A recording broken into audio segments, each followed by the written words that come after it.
جی دوستو، پاکستان اور بھارت کے درمیان جو اس وقت حالات چل رہے ہیں وہ اس وقت تو آپ کے علم میں ہی ہیں، کشیدگی تو ہے۔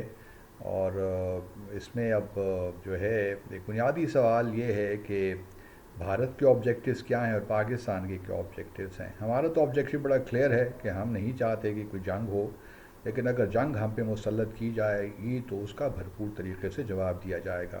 ہمارا فل اسپیکٹرم ڈیٹرنس ہے، اگر وہ فیل ہوتا ہے تو پھر پاکستان کسی حد تک بھی جا سکتا ہے۔ بھارت کا جو معاملہ ہے وہ اس وقت ذرا مختلف ہے۔ بھارت یہ ایک بنیادی سوال ہے کہ بھارت چاہتا کیا ہے۔ اگر آپ پرائم منسٹر مودی کی تقاریر دیکھیں یا بعد میں بھی جو اسٹیٹمنٹس آتی رہی ہیں کہ جی ہم نے نہ صرف جنہوں نے پہلگام کا اٹیک کیا ان ٹیررسٹ کو مارنا ہے، بلکہ جو بیکرز ہیں ان کو بھی مارنا ہے۔ ان کی مراد یہ ہے کہ آئی ایس آئی کو، پاکستان کی آرمی کو بھی ہم نے نشانہ بنانا ہے۔ تو یہ کافی آبجیکٹیو جو ہے کافی ایسا ہے اگر اس کو صحیح طور پہ اگر وہ ایکسیکیوٹ کرنا چاہیں تو اس کا تو مطلب فل اسکیل وار ہے، آل آؤٹ وار۔ لیکن میں نہیں سمجھتا کہ بھارت اس وقت افورڈ کر سکتا ہے کہ وہ آل آؤٹ وار پاکستان کے ساتھ کرے۔ اور اس وجہ سے بھارت نے اب پچھلے 2-3 دنوں سے تھوڑا بہت اپنا جو آبجیکٹیوز ہیں، جو ان کے فارمر جنرلز ہیں یا ایئر فورس کے آفیسرز ہیں سابق یا نیوی کے بھی جو لوگ ہیں، اب وہ آہستہ آہستہ اپنے جو بھارت کے آبجیکٹیوز ہیں ان کو تھوڑا سا لمیٹڈ کر رہے ہیں، ان دا سینس کہ اب جو ہے کیونکہ ان کو کچھ خدشات ہیں۔ دیکھیے نا، بالا کوٹ کے بعد تو جب بالا کوٹ پہ حملہ ہوا تھا 26 فروری 2019 کو، تو ہمارا خیال سچی بات ہے یہ نہیں تھا اس وقت کہ بھارت اس قسم کا حملہ کرے گا۔ ہمارا خیال یہی تھا کہ شاید سرجیکل اسٹرائکس ہوں گی along the LOC، اور ہمارا نہیں خیال تھا کہ پاکستان کی ایئر اسپیس کو وائلیٹ کرے گا۔ لیکن اللہ کا بڑا کرم رہا کہ وہ جو حملہ تھا ناکام ہوا، بھارت کے جہازوں کو کچھ ہی منٹ کے بعد فوری طور پہ واپس جانا پڑا، ہم الرٹ ہو گئے۔ لیکن اگلے روز پھر ہم نے ریٹیلیٹ کیا، بھارت کے 2 جنگی طیارے بھی ہم نے گرائے، اس کے بعد ابھی نندن کو بھی ہم نے گرفتار کیا۔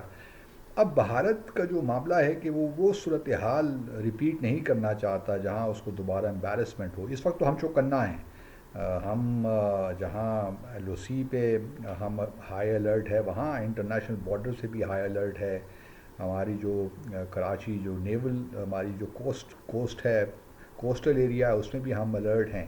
تو اس وقت تو پاکستان الرٹ ہے، کیونکہ اب ہم کوئی رسک نہیں لے سکتے کہ جی یہ معاملات صرف ایل او سی تک رہیں گے یا انٹرنیشنل بارڈر پہ بھی آئیں گے۔ لیکن اس لیے بھارت تھوڑا سا جو ہے چاہتا ہے کہ ایسی کوئی کارروائی ہو جس سے کہ اس کو فیس سیور بھی مل جائے۔ اب تو سارا مسئلہ فیس سیونگ کا بھی آ گیا ہے، جس طرح میں نے پہلے کہا کہ بھارت افورڈ نہیں کر سکتا، اس کی اکانومی بہت ہرٹ ہوگی۔ ٹھیک ہے، پاکستان کے پاس 15 لاکھ کی آرمی نہیں ہے، لیکن ہمارے ہاں آرمی جو ہے کافی مضبوط ہے، اور پاکستانی بھی تیار ہیں کہ اپنا حصہ اس میں ڈالیں۔ تو وہ اس وقت افورڈ نہیں کر سکتا۔ ہمارے پاس میزائلس تو ہیں نا، چلیے وہ نہیں ہیں میزائلس تو ہم ان کے بھی اربن ایریز میں داغ سکتے ہیں اور ان کی اکانومی کو کافی نقصان پہنچا سکتے ہیں۔ تو اس وجہ سے بھارت بھی اس وقت محتاط ہے کہ کوئی ایسا اقدام نہ کرے جس سے کہ ایک فل اسکیل وار شروع ہو جائے۔ پھر وہ بڑی دہائیوں سے کام بھی کر رہے ہیں اپنے کولڈ اسٹار ڈاکٹرن پہ کہ کس طرح سوئفٹ ایکشن ہو اور پاکستان کو موقع نہ ملے کہ وہ ایسکلیٹ کرے۔ پاکستان بھی ایسکلیشن کی طرف نہیں جائے گا، نہ ہمارا کوئی ارادہ ہے، لیکن یہ ضرور ہے کہ جو بھی کارروائی ہوتی ہے، مثال کے طور پر اگر کوئی کروز میزائل گرتا ہے پاکستان پہ تو پاکستان بھی بھارت پہ کروز میزائل ہی چھوڑے گا۔ شاید اس سے ایک قدم آگے، جس طرح وہ کہتے ہیں نا کوئٹ پرو کو پلس کا معاملہ ہو جائے گا۔ اگر بھارت نے کچھ جنگی طیارے کیے تو ہم ان کو نشانہ تو بنائیں گے، لیکن پھر ہم بھی اسٹرائک کریں گے بیک۔ اگر بھارت نے آزاد جموں اور کشمیر پہ کچھ کیا تو ہمارے لیے تھوڑے سے چانسز لمیٹڈ ہو جاتے ہیں مقبوضہ جموں اور کشمیر میں، کیونکہ ہم نہیں چاہتے کہ وہاں پہ ہلاکتیں ہوں، لوگ سویلینز مارے جائیں۔ تو ہم وہاں پہ بھی ملٹری فیسلٹیز ہی کو نشانہ بنائیں گے۔ کب جو کہ بھارت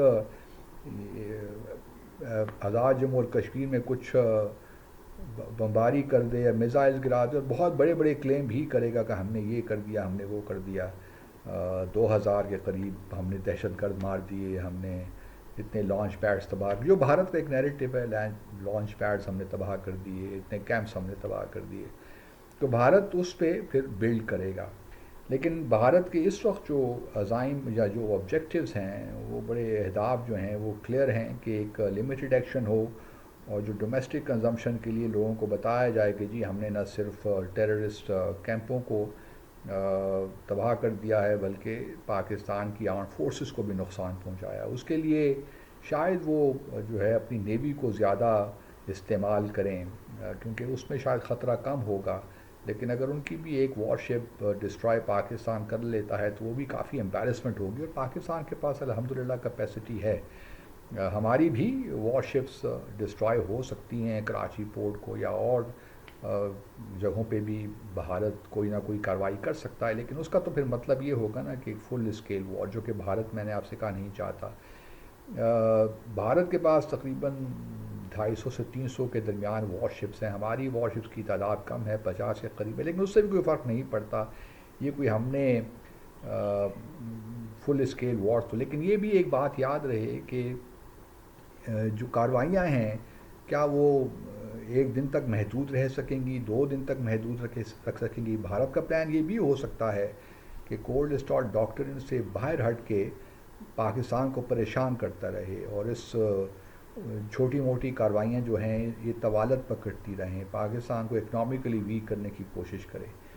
تو ہمیں بھی یہ دیکھنا ہے کہ کتنے عرصے تک یہ معاملات اس طرح چلتے رہیں، کیا کشیدگی دونوں ہمارے بھی انٹرسٹ میں ہے کہ نہیں. وہ تو بات درست ہے کہ جب ہماری خود مختاری کا مسئلہ آئے گا یا ہماری ٹیریٹوریل انٹیگریٹی کا مسئلہ آئے گا تو پھر تو کوئی کمپرومائز ہے نہیں. تو اس کی وجہ سے اس وقت جو بھارت کے آبجیکٹیوز ہیں مجھے تو یہی لگتا ہے کہ ایک لمیٹڈ ہیں، اور اسی وجہ سے لمیٹڈ آبجیکٹیوز سے لمیٹڈ ایکشن ہوگا. اب پاکستان اس کو رسپونڈ کس طرح کرتا ہے، ہم کیا اتنا ڈیمیج کر سکیں گے، یہ ہمارے لیے کنسیڈریشن ہوگی. لیکن اس وقت بھارت میں ایک جنگی جنون تو ہے، اور بھارت ہی پریشر بلڈ ہو رہا ہے، اور مودی صاحب پہ بھی. اور یہ اب کتنی دیر بعد ہوگا، مودی صاحب نے اب یہ جو اختیار ہے اپنی آرم فورسز کو دے دیا ہے. آبویسلی آرم فورسز کے لیے بڑی مشکل پیدا ہو گئی ہے کہ وہ پولیٹیکل رسپانسبلٹی کے بغیر کس طرح یہ ایکشن لیں. تو تمام چیزیں اب دیکھتے ہیں. نیا انہوں نے نیشنل سیکورٹی ایڈوائزری بورڈ بھی انہوں نے بنا دیا ہے، اس میں جو را کے سابق چیف ہیں لوگ صاحب، ان کو لگا دیا ہے اس کا چیئرمین. تو کافی اس وقت صورتحال کشیدہ تو ہے. تو دیکھتے ہیں آگے کیا ہوتا ہے، لیکن بہرحال ہمیں اپنی تیاری مکمل رکھنی ہے. Thank you.